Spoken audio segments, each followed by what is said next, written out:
আশা করি সবাই আপনারা ভালো আছেন। আলহামদুলিল্লাহ আমি অনেক ভালো আছি।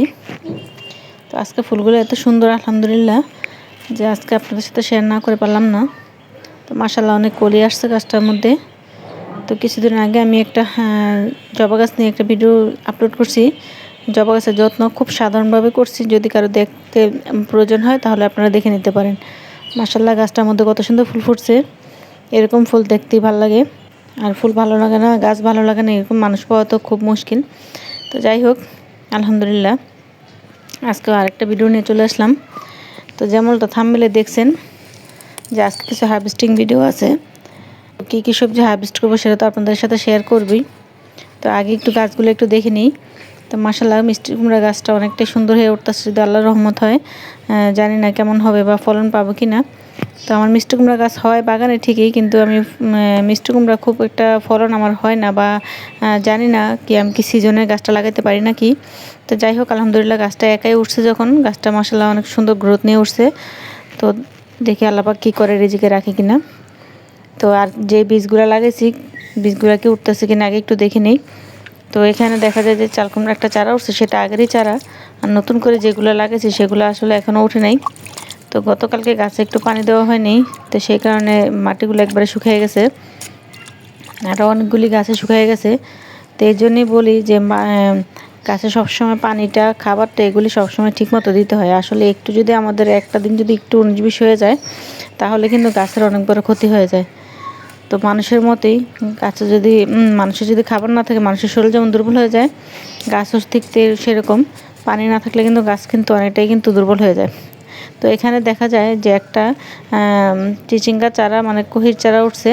তো আলহামদুলিল্লাহ একটা যেহেতু উঠছে, বাকিগুলো আশা করা যায় যে উঠবে। তো যেহেতু পানি দেওয়া হয় নাই, তো আজকে একটু ভালো করে পানি দিয়ে দিলাম যাতে বাকি চারাগুলো উঠে যায়। তো এখানে 2-3টা গাছও যদি ওঠে তাহলে আলহামদুলিল্লাহ আর লাগবে না, কারণ একটা টবে বেশি গাছ রাখা যায় না। তো আপনারাও যারা এখনও বীজ লাগান নেই তারা গরমের সবজি বীজগুলো এখনই লাগিয়ে দেন, কারণ একবার বীজ লাগাইলে দেখা যায় যে সব বীজগুলো ওঠে না, মিস্টেক হয়ে যায়। তো তখন দেখা যায় যে আবার নতুন করে বিচি লাগাইতে হয়। যেমন আমি কিছুদিন আগে করলার বিচি, তারপরে চাল কুমড়ার বিচি আবার কিন্তু নতুন করে লাগাই দিছি। যে দেখা গেছে যে আমার সেই চারাগুলি, আগের চারাগুলো ওঠেনি, সেখান থেকে শুধু একটা চারাই উঠছে। আর আজকে একটা চিচিঙ্গা চারা দেখলাম। তো যারা এখনও বিচি লাগাননি তারা লাগিয়ে নেন। আর শুরুতেই বলি, যারা ভিডিওটা দেখতেছেন আশা করি সম্পূর্ণ ভিডিওটা দেখবেন। তো ইনশাল্লাহ সম্পূর্ণ ভিডিও দেখার পরে যদি কারো ভালো লাগে, কারো কোনো উপকারে আসে, তাহলে সবাই লাইক কমেন্ট শেয়ার করে দিবেন। আর নতুন বন্ধু যারা আছেন তারা সাবস্ক্রাইব করে পাশে থাকা বেল আইকনটি চেপে দিবেন, যাতে নতুন ভিডিওগুলো আপনাদের কাছে পৌঁছে যায় খুব সহজভাবে। কীভাবে আমি গাছ করি সেটা দেখার জন্য। আর যারা আমার বন্ধুরা সাবস্ক্রাইব করে আমার পাশে আছেন তাদেরকে তো অসংখ্য ধন্যবাদ।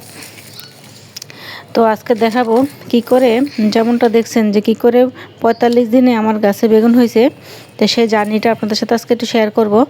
তো আলহামদুলিল্লাহ টমেটো তো প্রতিদিনই পাকতেছে। টমেটোগুলো হারভেস্ট না করেও পারতেছি না, কারণ যেহেতু এখন ফেব্রুয়ারি মাস শেষের পর্যায়ে, আর অল্প কয়েকটা দিন আছে। তো ইনশাল্লাহ আশা করি সবগুলো টমেটো পেকে যাবে। শুধু একটা গাছের টমেটো হয়তো বা আরও কিছুদিন থাকবে, আর এই গাছটার টমেটোগুলো মোটামুটি সবগুলোই পেকে গেছে। তো সবগুলো আজকে পেকে যাবে। তো এই যে বেগুনগুলা, আলহামদুলিল্লাহ বেগুনগুলো তোলার উপযুক্ত হয়ে গেছে। তো বেগুনগুলো একেবারে সাইজটা খুবই সুন্দর আছে। তো আজকে আমার একটা ভুল হয়ে গেছে, আমি কাটারটা নিয়ে আসিনি সাথে করে। তো যাই হোক দেখি কয়েকটা বেগুন আজকে তুলবো, সবগুলো তুলবো না। তো দেখেন বেগুনের সাইজটা কিন্তু অনেক সুন্দর হয়েছে, মাশাআল্লাহ কালারটাও কিন্তু অনেক সুন্দর। আর যেহেতু গতকালকে গাছে পানি দেয়নি, গাছগুলো আমার একবারে শুকিয়ে গেছে। তো যাই হোক পানিটা গাছে ঠিকমতো দিবেন। আর এই 45 দিন আমি কীভাবে গাছে বেগুন হারভেস্ট করলাম বা কীভাবে আমার এই সফলতা আসলো, তো সেটা একটু শেয়ার করি। তো যারা ভিডিওটা দেখতেছেন পিছনে আমার আরও ভিডিও আছে, আপনারা দেখে নেবেন। তো আমি আগে চারা থেকে বীজ থেকে চারা করে গাছগুলো লাগানোর পরে খুব কম সাধারণ যত্নে, খুবই সাধারণ যত্নে কিন্তু আমি এবার বেগুন গাছে সফলতা পাইছি আলহামদুলিল্লাহ। আমার ভিডিওগুলো আপনারা পিছনে ভিডিওগুলো দেখলে বুঝতে পারবেন যে খুব সাধারণভাবে কিন্তু আমি গাছ করার চেষ্টা করি, আর সেটাই কিন্তু আপনাদের সাথে শেয়ার করার চেষ্টা করি। তো বেগুন গাছগুলো লাগানোর পরে আমি খাবার বলতে সরিষার খোল ভেজানো পানিটাই কিন্তু খুব বেশি করে আমি দিয়ে যাই। সপ্তাহে প্রতিদিন একবার করে আমি কিন্তু সরিষার খোল ভেজানো পানিটা দিয়ে যাই। তো এই যে আজকে 4টা বেগুন হারভেস্ট করলাম, আরও গাছে মাশাআল্লাহ অনেক বেগুনই আছে, সেগুলো আর আজকে উঠাবো না। তো আলহামদুলিল্লাহ রোজা যেহেতু এসে পড়ছে, তো আল্লাহ পাকের অশেষ মেহেরবানি যে আমার এবার মনে হচ্ছে না রোজায় বেগুন কিনতে হবে, আমার নিজের হাতে লাগানোর বেগুন দিয়ে কিন্তু আমার কিন্তু হয়ে যাবে। তো যারা এখনও বেগুন গাছ লাগান নাই বা অনেকের পুরাতন বেগুন গাছ আছে, যাদের আছে তারা তো আমার মতো এখন হারভেস্ট করতে পারবেন, বা যারা শীতে লাস্টে লাগাইছেন তারাও হারভেস্ট করতে পারবেন। তো বেগুন গাছে আপনার বেগুন গাছ বলতে আমি আমার সবগুলো গাছে কিন্তু একই যত্ন করি, একই খাবার দিই। তো শুধু আমি প্রতিটা ভিডিওতেই বলি যে আপনারা সময়টা আর নিয়মটা একটু ঠিকমতো মেনটেন করবেন, তাহলে আল্লাহর রহমতে এরকম ফলন পাবেন, এরকম রোগমুক্ত।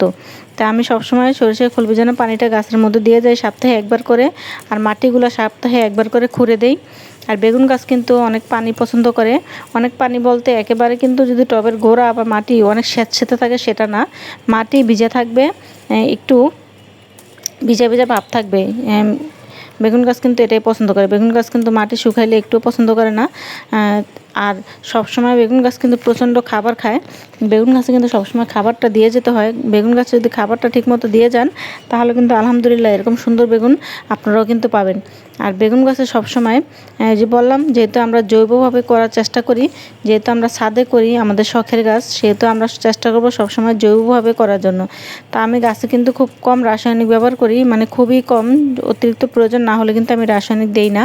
তো আপনারাও চেষ্টা করবেন এভাবে করে জৈবভাবেই করার জন্য। তো সঠিকভাবে করার জন্য খাবারটা প্রত্যেক সপ্তাহে নিয়ম করে দিয়ে যাবেন। আর যতক্ষণ দেখবেন, যেমন এখন আমার গাছের বেগুনগুলা তোলার উপযুক্ত হয়ে গেছে, খাওয়ার উপযুক্ত হয়ে গেছে, এখন কিন্তু গাছে কোনো ফাঙ্গিসাইড বা কোনো কিন্তু রাসায়নিক কোনো কিছু স্প্রে করব না। আর যদি কেউ জৈব কীটনাশক স্প্রে করতে চান তাহলে বেগুন থাকাকালীন অবস্থায়ও করতে পারেন, তাতে কোনো সমস্যা নেই। আর যদি কেউ রাসায়নিক স্প্রে করতে চান তাহলে কিন্তু আপনারা বেগুন যখন গাছে থাকবে না বা খাওয়ার উপযুক্ত হবে না তখন করবেন। আর একটা জিনিস খেয়াল রাখবেন, সবসময় গাছে পোকা ধরার আগেই চেষ্টা করবেন যে গাছে স্প্রে করে দেওয়ার জন্য। গাছে যদি পোকা ধরার আগে যদি গাছে স্প্রে করে দেন তাহলে কিন্তু পোকার আক্রমণটা কম হয়। আর এখন যেহেতু আমাদের গরমের সিজন, বর্ষার সিজন এসে পড়ছে, এখন কিন্তু সব গাছেই মোটামুটি পোকার আক্রমণটা একটু বেশি থাকবে। তো আপনারা সবসময় যে কোনো গাছই, বেগুন গাছ সহ যে কোনো গাছে পোকার আক্রমণটা বেশি হয়। যেমন এই যে আমার এই গাছগুলোকে তো কিন্তু দেখেন মাত্র চারা গাছ, তাও কিন্তু পাতাগুলি কেমন যেন হয়ে গেছে। তা আমার এটার মধ্যে একটু কীটনাশক স্প্রে করতে হবে। তো আপনারাও যারা করবেন এরকম পোকা ধরার আগে কিন্তু করবেন। আগে যদি করে রাখেন তাহলে কিন্তু গাছগুলো কিন্তু সুস্থ থাকে, আর সুস্থ থাকলে কিন্তু ফল ফুল সবই কিন্তু ভালো আসে। তো দেখা যায় যে মাসে যদি জৈব কীটনাশক স্প্রে করেন 10 দিন পর পর স্প্রে করে দিবেন, তাহলে কিন্তু আর কিন্তু কোনো সমস্যা আশা করি হবে না। আর যাদের গাছে যে অতিরিক্ত যে জৈব কীটনাশক দিয়েও আপনাদের কোনো কাজ হচ্ছে না, তারা তখন চাইলে যদি ফল গাছে থাকে, খাওয়ার উপযুক্ত হয়, তাহলে ফলগুলি উঠিয়ে নিয়ে তারপরে আপনারা একটু রাসায়নিক যেটা আছে সেটা স্প্রে করে দিবেন। আর যদি ফল খাওয়ার না তুলতে চান তাহলে স্প্রে করার কমপক্ষে 4 থেকে 5 দিন পরে আপনারা গাছের ফল বা সবজি সংগ্রহ করবেন। তো এভাবে করে একটু ছোটোখাটো করে যত্ন করবেন, ইনশাল্লাহ আশা করি আপনারাও গাছ থেকে এরকম সুন্দর সুন্দর বেগুন পাবেন আর ভালো রেজাল্ট পাবেন। তো আলহামদুলিল্লাহ বেগুনের সাইজগুলো দেখতে পারতেছেন, মাশাল্লাহ জমির থেকে কিন্তু কোনো অংশে কম হয় নাই। তো আজকে যেহেতু গাছে আমার পানিটা একটু নাই, সেহেতু গাছগুলো কিন্তু অনেকটাই শুকিয়ে গেছে। তো এর জন্যই আমি বারে বারে বলি যে গাছে কিন্তু সবসময় পানিটা কিন্তু সবসময় দিয়ে যেতে হবে। তো আমিও গাছে এখন একটু পানি দিয়ে নিব। তো আপনারাও যারা আছেন নিয়ম করে একটু যত্ন করবেন, ইনশাল্লাহ আশা করি সুন্দর ফলন আপনারাও পাবেন। তো বেগুন গাছ আসলে হলে সবারই ভালো লাগে। আর বেগুন গাছ আর মরিচ গাছ করা একটু কষ্টসাধ্য, কারণ সবার ধৈর্য হয় না বা ধৈর্যও কুলায় না বেগুন গাছ করার জন্য বা এগুলি করার জন্য। তা আমি যে সামান্য যত্নটা আপনাদের সাথে শেয়ার করলাম, এভাবে করে একটু নিয়ম করে দেখেন, ইনশাল্লাহ আশা করি আপনারাও ভালো একটা রেজাল্ট পাবেন। আর এই যে দেখেন আজকে মাশাল্লাহ কত সুন্দর একটা হারভেস্টিং আমার হয়ে গেল।